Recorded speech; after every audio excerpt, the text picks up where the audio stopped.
যুক্তরাজ্যের সাধারণ নির্বাচনে এবার রেকর্ড সংখ্যক বাংলাদেশি বংশোদ্ভূত প্রার্থী অংশ নিচ্ছেন। এর মধ্যে কনজারভেটিভ পার্টির হয়ে 2 জন ও লেবার পার্টি থেকে মোট 8 জন প্রার্থী প্রতিদ্বন্দ্বিতা করছেন। স্বতন্ত্র প্রার্থী হিসেবে মাঠে রয়েছেন আরও 11 জন প্রার্থী। নানা পরিবর্তন ও বাংলাদেশিদের অধিকার রক্ষার আশ্বাস দিচ্ছেন তারা। পার্লামেন্টের নতুন জনপ্রতিনিধি বেছে নিতে আগামীকাল ভোট দেবেন যুক্তরাজ্যের মানুষ।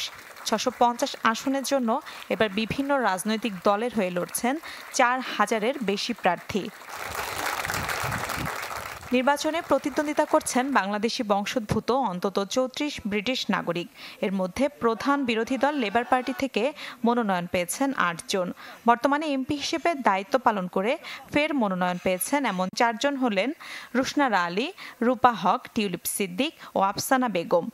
ক্ষমতাসীন দল কনজারভেটিভ পার্টির মনোনয়নে নির্বাচনী লড়াইয়ে থাকা 2 জনের মধ্যে দক্ষিণ লন্ডনের টটেনহাম আসনে আতিক রহমান ও ইলফোর্ড সাউথ আসনে সৈয়দ সাইদুজ্জামান প্রতিদ্বন্দ্বিতা করছেন। দলীয় মনোনয়নের বাইরে স্বতন্ত্র প্রার্থী হয়েছেন আরও 11 জন।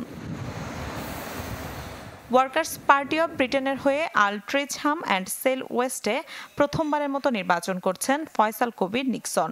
একই পার্টির হয়ে ইলফোর্ড সাউথে গোলাম টিপু, বেডফোর্ডে সাদিক চৌধুরী সহ লড়ছেন মোট 6 বাংলাদেশি। নানা পরিবর্তন ও বাংলাদেশিদের অধিকার রক্ষার আশ্বাস দিচ্ছেন তারা। রাত দিন বাঙালিরা কাজ করে এবং ব্রিটেনের অর্থনীতিতে একটা বড় অবদান রাখে, কিন্তু আমরা বাংলাদেশিরা কোন ধরনের কোন রিকগনাইজেশন পায় না। যুক্তরাজ্যে আমাদের যেসব ভাই এবং বোনেরা আছেন, আমি তাদের কাছে অনুরোধ করব, আগামী 4 জুলাই আপনারা ভোটের মাধ্যমে এর জবাব দিবেন।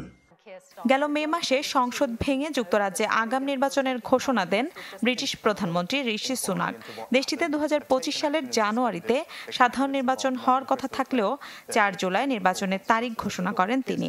জনমত জরিপ বলছে এবারে নির্বাচনে 14 বছর পর ক্ষমতায় আসতে পারে লেবার পার্টি। মিলা খন্দকার, চ্যানেল 24।